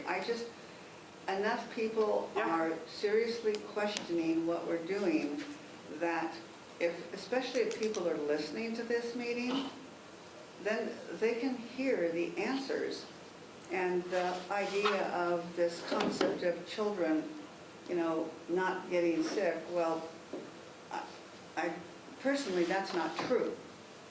And as Cease just said, they remain asymptomatic, a lot of them. So I just think it's important as a board that we have a unified response if someone throws us with, well, everybody knows kids don't get it. Well, actually, we don't know that. So Yeah, we have had, Jason knocked on wood today because we have an outbreak team meeting every day at 4 o'clock. And I didn't want to say it out loud, but we have not had, and you guys have seen, because I share this data in the Right. Friday report, we haven't had a staff in at least 3 weeks. Part of that's vaccine, right? So, just different pieces of that, but we definitely, again, are just continuing to use that as one of our points to keep looking at, both for our staff, both for our students. I'm very appreciative of the families who have contacted us, who either had a close contact and, are following that process. We've had to really build some key things from that perspective. So just last couple things is just our key information that we're doing. We're going to monitor our hybrid models as we have them going. We're going to continue to monitor our metrics. Again, the health department did say there's probably going to be a surge in March. They said really their comment was February to March, April possibly. I think we're seeing that right now. yeah. Like I shared earlier, we have a survey out about the Central Online Academy just to see, because we need to have an idea of numbers of how many people might want to be on that. We're in the process of developing our calendar, which I'll bring to the May meeting. I have a quick question about that Central Online Academy. Mm-hmm. Assuming that we're able to get the interest and get that set up for the next school year, would that free up teachers, or is that, it's independent? It's a combination probably. So that's some of the things that we'll work through. We have to negotiate that with the union. So that we have had some of those, I'm going to say, general conversations with them about, we would need to get to and we're in negotiations with both unions right now. So we'll continue to, as we get that data, then if we need to have that conversation.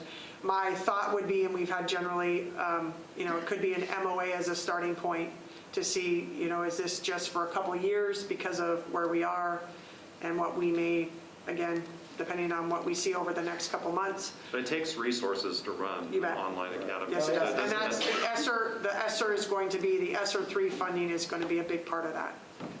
people resources. It takes people. Yes, it does. So it's, You need teachers. it may be a net neutral, may not change. It could be a net neutral, yeah. We're not sure yet. I think that's interest. That's where we have to start. Right. All right. And then we're planning graduation. Here's what I will say about graduation, because people keep asking, what's the model? What's the model? Depends on the metrics. Right now, with where they are, it would probably be very similar to what we did last year. If they go down, that could change. So I think what I would say is they are looking at graduation, but it truly depends on the metrics and where we are, because that is tied to the events and where you are as a county. We are now back in the high category as a county. And we moved prom, so we're getting higher. Yep. So I just, I know people are going to want answers about graduation, and I need to be clear that it could be, we want, if numbers start going down, we want to be able to have the flexibility to plan that. But again, I think they're going to, they're going to probably have a couple different models that I'm sure that they're talking about right now.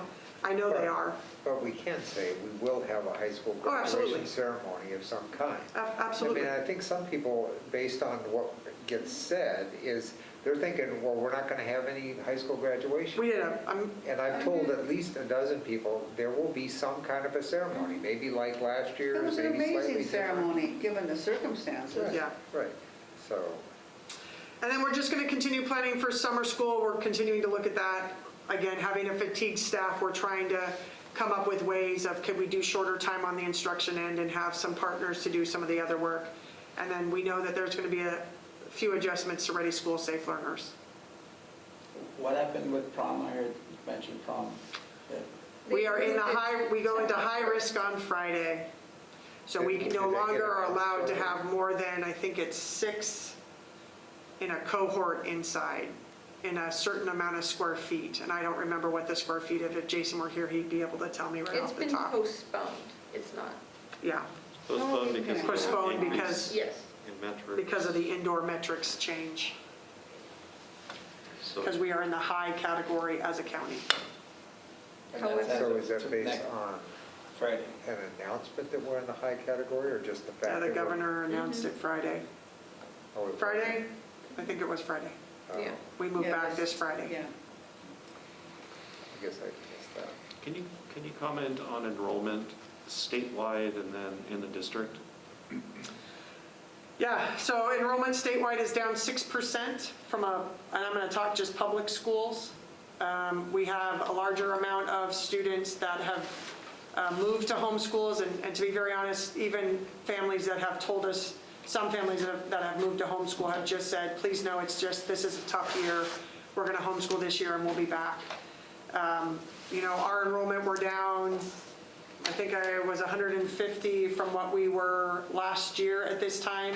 Again, some of that is not I knew we would lose some students, potentially, whether they went to an online charter school that has been doing this for a while or homeschooled. But our enrollment overall, we're down about 150. But again, that's most of the public schools in the state are down 6%. I think that that's a pretty low figure, really. I mean, compared to what it could be, I think we've done an amazing job of keeping kids in school. And we're getting more and more enrollments. Other questions that you guys have or getting hit with that you want to take a minute to talk about? I just had that graduation, more hours, 15 minutes for disinfecting is not true. Oh, indoor sports, any movement on that at all? As far as basketball and wrestling goes? So they are now, because we are in high risk, they have to go back to smaller pods. So only, I think it's 6 for, I can't remember the square footage. That's, if Jason were here, he would be able to tell me that. I think it's, so we have to go back to that. So yes, we're moving in that direction, but it's going to be in smaller cohorts because we're back in the high risk category. So smaller cohorts of, They can only be in a cohort of 6. They can't have inter squad stuff going on. okay, so they're not going to be doing a 3-on-3 basketball match or something like that? They potentially could, again, because I think the cohort is 6. And again, I can look that up before you Okay. leave, or I can get Jason. That was just one of the questions. Yeah, no, they're moving in that direction, but because we've moved back into high risk, it shifts us again. So we have to go back to Before it was indoors 25 becomes or smaller. something, right? That percentage of fans goes down, correct? And it probably will not go down, but it's a 2-week look back, right? Correct. So we have at least 2 weeks. So we have it, and C's, correct me if I'm wrong, the 2-week, we go in this Friday, and we have to have 2 weeks in a row of lower than to move back down, lower than 100? Is that correct, C's? Right, yes. We have 2 weeks to try to flip back. They do the review every 2 weeks. So the earliest we would flip back into moderate would be May 14th, correct, C's? Is that, Yeah, we start the they 23rd? decide on a Tuesday, and then the change takes place like the following Friday. It's a warning week and then a movement week, so. Yeah, so possibly the 7th or the 14th. And there's a snowball's chance in Hades that that's going to happen.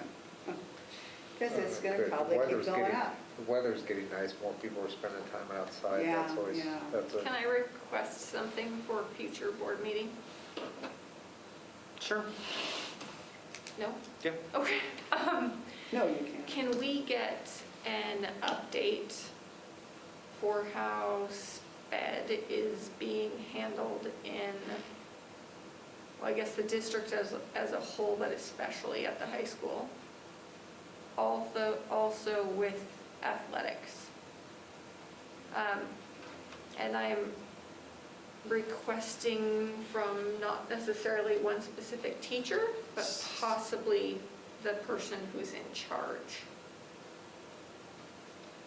Of athletics or Ryan special O'Malley education? and- You want to hear from Ryan, an update on Just, high school athletics? yes, they're just Middle? coaches are all over the place, middle school. Okay, I want to make sure I heard you correctly. So you want an update on what's taking place in special education, but specifically at the high school?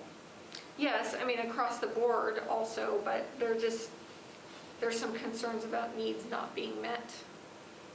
And how are we going to catch those up? In the wake of Mr. Hansen's passing, there's, Yeah, they've been working extremely hard on cover it, yes. And then I extra heard, supports being students, once they get back into the building, that's going to affect a lot of kids just being in the building. yep, and then update on athletics. Yeah, And did I hear high school, middle school, or just high school? high school, middle school, Because we probably will not have middle school until next year. yeah. Oh, okay. That's what I was figuring. But, And I know it's iffy with athletics, but just some type of, how are we kind of cohesively doing this with sports, or at least going forward? can I understand from a protocol perspective or from building of like the league schedule so I can have it, because again, that's a pretty big, Protocol, yes, and with regards to the coaches, in my head, there's a specific person who kind of oversees coaches. That'll be the athletic director. Yes. what's the question about coaches? Well, yeah. the coaches, they're just all over the place. What does that mean? One day they have schedule, one day they don't have a schedule, then they're only, So all of that is tied to what's going on with the metrics. okay. So that is But if there's truly, inconsistency okay. across the board with, or for example, specifically, why the people that would play varsity are only allowed to come in, but not the kids who might be JV and freshmen. And that could be based off of cohorts, but I will do Yeah, some. I mean, however it is. Parents need, Jason that too. what? Jason Clark has some. Oh, information yeah, I don't about know that who also. Okay, talks about it, but okay. just an overview, Yep. quick one. All right. All right, one last question, if you could find out too, Jen, in the sports realm also, as far as club teams using school facilities for, is any of that opened up yet, or? No, we haven't opened up. Just wanted The to- only group that we've opened up to is our partnership with, long-standing partnership with the YMCA and CYS, correct, Cease? I want to make sure I'm saying that correctly. Those are the only rentals outside that we're doing. Yeah, that is true. And part of that is just because of the way we have to space our own usage. Again, we can't be practicing full on, as you mentioned, Darcy, sort of the inconsistent schedules is because of how we have to practice. So we're taking up more of our usual spaces. And so partly because of that and the unpredictability of that usage, we have not considered any outside use. I don't know if we'll be able to do it even this summer, partly because, again, of our own building usage and the extra constraints on our staff, trying to, empty garbages and have folks who are dedicated to helping with community use. We just haven't figured that part out yet. So we're still pretty limited in that way. Okay, thank you. Thank you. Okay, well, we have gone beyond the 90 minutes, but really good discussion. That's good, yeah. Hopefully this was helpful. I'm very satisfied with the discussion tonight. Can I go Thank 2 you. minutes more? really just, senior sunrise was awesome this morning. Well, I'm waiting for It pictures. was, well, I actually made a video, I don't know if they'll show it, but it was absolutely so cool to see all of them out there running around and just like, it actually happened, like they figured it out and the staff figured it out. It was awesome. I don't know what it is, that's why I want to see videos. They sit on the, I can send you the video. Yeah. It's only like 3 minutes, but it was great. They each got their own signs, they got their t-shirts, they had donuts. They sat out on the field and played their class song. That's cool. Sort of related to that, excuse me, the lunch ladies are trying to figure out a way to do a senior Yeah, Tuesday. somebody lunch, so- said that, but I just. But I don't have a date or the exact details on it. I know they're working on it, so. It was So we can really get great. one lunch done this year. That's funny. The Mr. and Mrs. Central package is awesome. Yeah. Yeah, the video was great, yeah. All right, we're done.